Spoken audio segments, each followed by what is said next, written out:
नवी मुंबईमध्ये वाहतुकीच्या दळणवळणाच्या काही साधनं होती, त्याच्यावरती प्रचंड ताण आहे. JNPT वरून गुजरातला जाणारी सगळी अवजड वाहतूक ह्या ऐरोली मार्गे ठाणा मार्गे वळवली जाते. पूर्वी काय व्हायचं, आम्हाला कल्याण साईडला डोंबिवली साईडला जायला आपे मार्गे शिलफाटा मार्गे असं करून जावं लागायचं. ट्रॅफिक आम्हाला तिकडची सहन करायला लागायची, वेळ आम्हाला खूप लागायचा.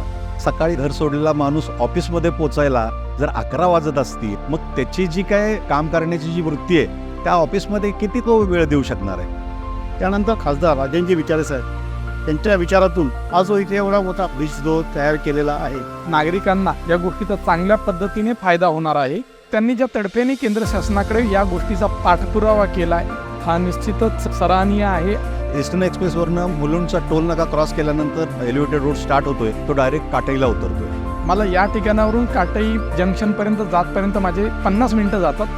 हा प्रवास आता माझा 35 मिनिटांनी कमी होणार आहे.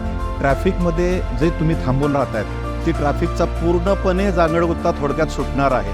विजन या ठिकाणी तरी मांडलं, बघितलं, पाहिलं आणि तो खऱ्या अर्थानं अंमलात आणला. जनतेला खऱ्या अर्थानं अपेक्षित असलेला विकास साधला जावा हा उद्देश सन्माननीय विचारे साहेबांनी ठेवलेला आहे. त्याचं फलित आम्ही बघतोय. नवी मुंबईचा प्रवास वेगवान होणार, क्रांतीची मशाल धगधगणार. इंडिया महाविकास आघाडीचे अधिकृत उमेदवार श्री राजन विचारे यांना प्रचंड बहुमताने विजयी करूयात. निशाणी मशाल.